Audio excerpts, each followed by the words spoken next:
Junikut e mban emrin e herojit Edmund Hoxha, i cili është nxënës i kësaj shkolle. Edhe gjimnazin e ka kryer në Junik, pastaj ka shkuar në studime në Prishtinë dhe vritet në pestov të ushtrisë së bashku me Hakif Zainullahun edhe Zahir Bajazitin. Sot me plot krenari shkolla e mban emrin e Edmund Hoxhës. Vrasja e tij të na shkaktoi një indignat thellë dhe krijoi kushte që të organizohemi për luftë nga se ishte pashmangshme që Juniku mos të përfshihet në luftë. Brezi kufitar, i cili çdo herë ka qenë si plagë e vjetër e kalimit kufirit, e dishim se këtu do të zhvillohet një luftë e rreth, prandaj u organizuam aq sa mundem, me mundësi, me shumë pak armatim dhe afër 500 djem rrokën në armët, duke shkuar në Shqipëri, kam, ka herë me kuaj, sollën një sasi të armatimit dhe lufta filloi me 29 maj 98-s.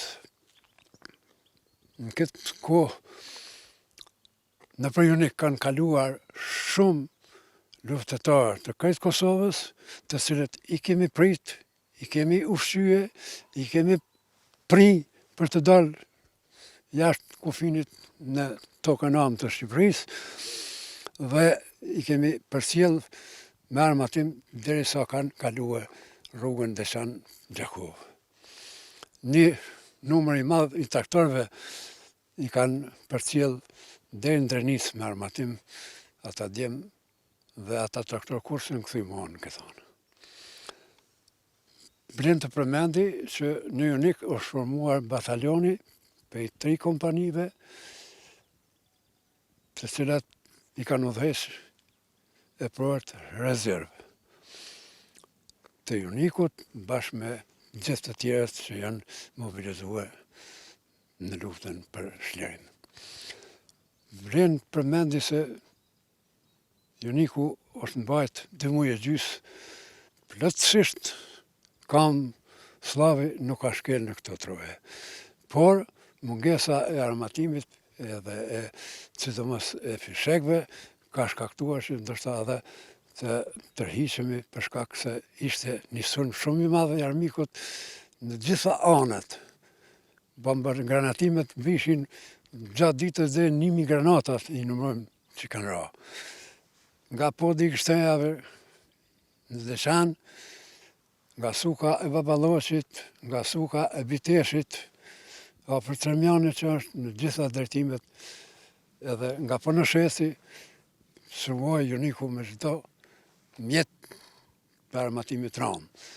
Por, fal njohjes së terrenit, nuk kemi pas dëmtime të mëdha gjatë luftës, por dëmtimet janë shkaktuar ditët e fundit para se të tërhiqemi. Vlen të përmendi Bekim Berishën, Aben, pastaj të përmendi Bedri Shalën, Fermet Vulen,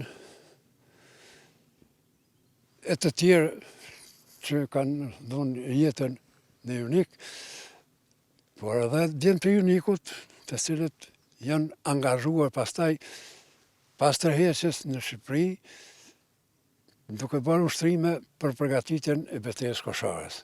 Nga se në fshatin Jasish janë vendos e prorët ushtrak të kualifikuar, ndërta Agim Ramadani, Rusem Berisha, të cilët janë edhe bashkë të luftës së Kosharës, ku na kanë vrarë dhe shumë djem gjatë aksionit parë për marrjen e Karavullës në Kosharë. Juniku sot humbin më të madhe e ka pas gjatë luftës në meje të Gjakovës, ku janë vrarë për një herë 36 burra, djem, familjeve krejt fshatit Junik. Dhe sot janë në varrezat e mejes të varrosur.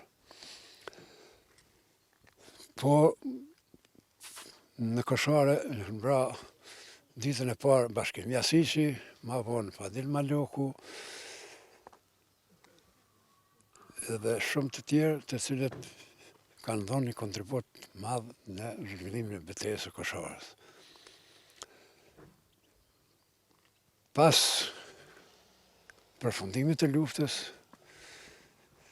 kthimi i qytetarëve të Jonikut të cilët kishin migruar në Shqipëri është i pakrahasueshëm me mjedisë të tjera.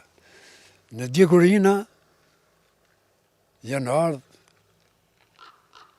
po shkat të vish me pa Jonikun. Prej shtëpive që i përmenda ma herët, 528 shtëpi kanë qenë plotësisht të shkatruara, ndërto kullat mas së tepërmi. Objekti shkollor po ashtu, shtëpia e kulturës po ashtu është djegë tërësisht. Filloi rindërtimi i objekteve, fillim patëm ndihma prej USAID-it, Shelter Now, edhe disa organizata tjera humanitare të cilat na ndihmuan në fillim të bëjmë strehimin e parë, ndërsa sot me pamjen e Jonikut thoti se kur nuk ka pas luftë.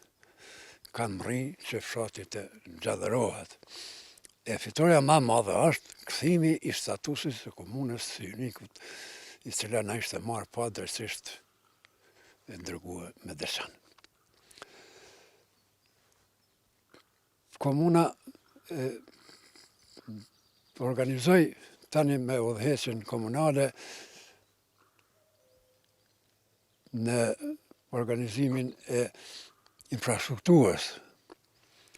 Joniku, pos shkollave që i përmenda, ka pas edhe një kooperativë bujqësore, e cila nuk është 3x3, ka pas disa shitore, por në të kaluarën ka pas edhe afër 28 mulli që kanë bluar drith, dhe disa balavica që kanë shkel zhguna për veshmbathje të asaj kohe. Tani, Joniku ka një pamje të një qytete të bukur, e cila për çdo ditë po mberemetohet me rrugë, rrugica, ndërsa ma e veshmja për gjitha këtyne është rruga Jonik Jasiq Gjocaj afër Ranës Gjeravicës. 20 kilometra të shtruar si asfalt.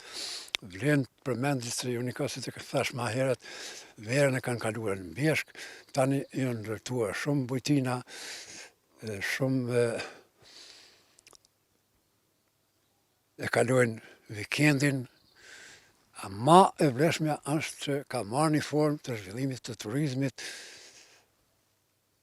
sidomos gjatë vikendeve.